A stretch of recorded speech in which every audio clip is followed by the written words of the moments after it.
Bom dia, um bom domingo para todos.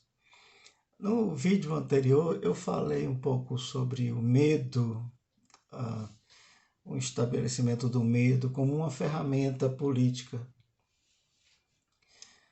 Lógico que o tema ele é muito mais amplo do que isso, mas nós estamos vivendo um momento muito diferente, pelo menos aqui no cenário nacional, nesses tempos, porque parece-me que os cristãos esqueceram de olhar a história, esqueceram de gastar um tempo, saírem um pouco das redes sociais. E aqui eu não vou criticar a rede social porque ela é muito boa, pode ser uma ferramenta muito boa e é muito boa para muita gente, mas é uma ferramenta que pode ser usada para o mal, como tem sido usada também. Mas não é esse o meu assunto que eu quero falar aqui. A minha queixa tem sido no sentido do que a igreja tem se tornado. A igreja no Brasil tem se tornado. E quando eu digo que os cristãos esqueceram de olhar a história, de olharem o passado, porque é muito importante olhar a história e ver o que aconteceu no passado, basicamente é uma repetição dos nossos dias. E aqui quero ironizar, a palavra é essa, o texto de Mateus 28, quando está dito que depois que Jesus ressuscita e encontra com os seus discípulos, ele diz assim, ide e façam de tudo agora, porque ele tinha, abrindo aspas, Jesus tinha sido morto pelos romanos, tinha sido morto pelo Império Romano, pelo Estado, e aqui eu quero usar o parênteses Estado, tinha sido morto pelo Estado. E a ironia é essa, Jesus não disse em momento algum o que irei dizer, né? Ide, façam de tudo agora para elegerem senadores romanos, para colocarem no Senado de Roma discípulos meus, porque se vocês conseguirem colocar no Senado de Roma seus irmãos, meus discípulos lá, nós conseguiremos propagar o meu evangelho para todas as nações, já que Roma hoje é o império mundial. Em momento algum está escrito em Mateus 28 que Jesus, e aqui não estou falando, eu estou dando a narrativa que diz no texto, Jesus manda colocarem uns terrivelmente cristãos no Senado romano. Não, porque missão de igreja, e aqui eu não estou defendendo um ou outro, porque eu penso que a igreja e o Estado são duas coisas, são dois braços diferentes, e a história já mostrou que todas as vezes que houve uma tentativa de associação de Estado e igreja, deu no que deu. Basta ver o que acontece com Constantino no século IV, no ano 325, se não me falha a memória, quando Constantino coopta todos os bispos pobres e todos os cristãos que até então era tido como uma seita, inclusive pelo judaísmo, né? Se estudarem a história, vai ver que os cristãos eram uma seita, considerada uma seita dentro do judaísmo. Nós lemos as escrituras hoje e o olhar nosso do século XXI, há 2000 anos atrás, não era assim, era uma seita. E Constantino, quando faz isso, estabelece esse vínculo de Estado e por N questões, né? Eu tenho muita dúvida se Constantino se converteu. Eu penso que não, mas foi uma tentativa e o que ele fez deu muito certo. Tanto é que a igreja é o que é hoje por conta disso. Né? Alguém vai dizer, não, é por conta do poder de Deus, tal. Vou estudar história e você vai entender o que aconteceu. E essa associação, ao longo dos anos, matou milhares e milhões no mundo. Então, a gente já viu que essa associação de Estado e Igreja são dois braços distintos, não dá para se juntar. Senão Jesus teria dito: olha, não vai pelo mundo não, vocês entram, elejam senadores romanos, tentem converter os senadores romanos, porque se vocês converterem os senadores romanos e vocês tiverem meus discípulos lá no Senado, as coisas vão ser muito boas, porque aí Roma vai levar isso para os quatro cantos do mundo. Foi assim que Ciro fez na Pérsia.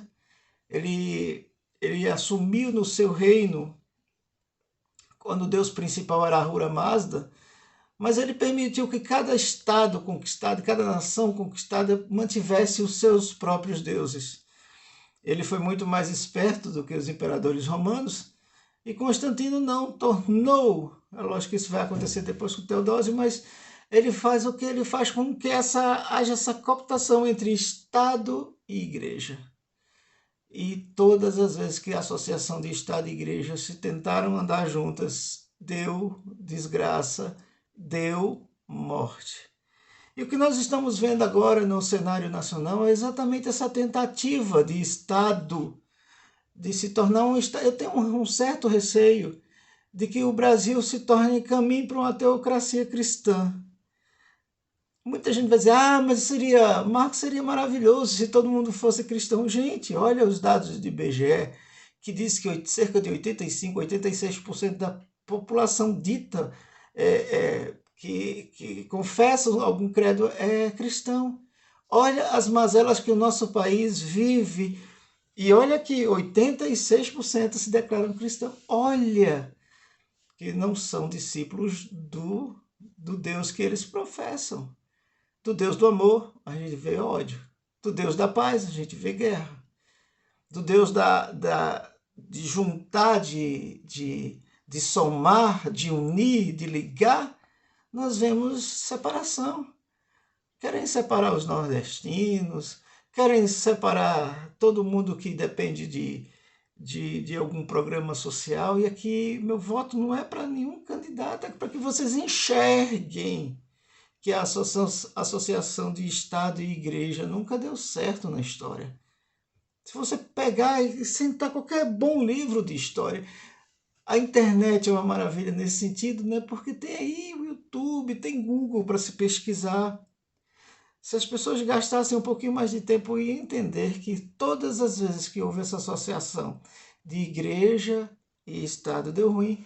Basta ver o que aconteceu com o tão reverenciado irmão Lutero, né, na Alemanha, com a morte de milhares de camponeses, quando ele, a princípio, incita dizendo que qualquer um poderia pegar a Escritura e ler, e o Espírito Santo ia interpretar. E os reis disseram: não, Lutero, não é bem assim não, viu? Que quem manda é o Estado. E aí Lutero viu que o que falou deu ruim, e aí o Lutero volta para os irmãos e diz: não, gente, Deus estabeleceu os reis, eles são autoridade máxima. Aquele mesmo discurso de Paulo, né? Obedeçam às autoridades. Lógico, Paulo estava debaixo da espada no pescoço dos romanos. Submetam, né, a autoridade, porque toda autoridade, você imagina Nero sendo levantado por um Deus. Imagina todos aqueles imperadores, Calígula sendo levantado por Deus para matar, destruir. Não condiz com as escrituras que muitos dizem acreditar e dizem seguir. Eu lembro quando eu era criança ainda, e as igrejas pentecostais de forma nenhuma admitiam no seu púlpito que se tratasse de política. Eu vejo hoje essas mesmas igrejas pentecostais aplaudindo, se curvando a determinados candidatos, seja de direita, seja de esquerda, seja de centro, seja de qual lado esteja. Mas o que eu digo é as igrejas aplaudindo pessoas que, a meu ver, deveriam ser tratados como servidores, como qualquer servidor de carreira. E olha que eles nem são servidores de carreira, porque ficam lá 4 anos, às vezes 8. mas temos que se transformaram isso em profissão. E deveriam ser tratados como servidores, não, mas são tratados como divindades. E a igreja está se associando a esse braço forte do Estado, e esquecem que o seu mestre, como eles mesmos gostam de dizer, que o seu mestre não mandou se associar ou colocar nenhum senador terrivelmente cristão no Senado de Roma, não. Né? Quero terminar aqui parafraseando o que foi dito por Paulo, né? Que quem milita as milícias do cristianismo não deveriam se embaraçar com os assuntos. Mas alguém deve dizer, mas eu sou cidadão. Sim, e como cidadão todos nós devemos exercer o nosso direito de cidadania, inclusive com voto, e cobrar depois do candidato. Ponto, para aí. Cobrar mudança, cobrar dele aquilo que você, com o seu voto, legitimou ele a cumprir em seu nome, trabalhar para um bem melhor de todos, trabalhar para que não haja um faminto num país que é o maior produtor de grãos do planeta. Em contrapartida, nós vemos nossos irmãos famintos. É muita contradição. E um país que se diz cristão, mergulhado nessa sede de poder, nessa gana com o Estado, tem se corrompido de uma forma muito perversa. Eu me pergunto, são cristãos? Porque o Deus do cristianismo, segundo eles dizem, não pregou nada disso, mas pregou cuidado aos pobres, visita os encarcerados, socorro ao faminto, água ao sedento. Mas a igreja se perdeu com a picado pela vespa azul e está tão associada com o Estado, tão encantada com o Estado, que esqueceu que se corrompeu totalmente. Vamos pensar um pouco e voltar à história.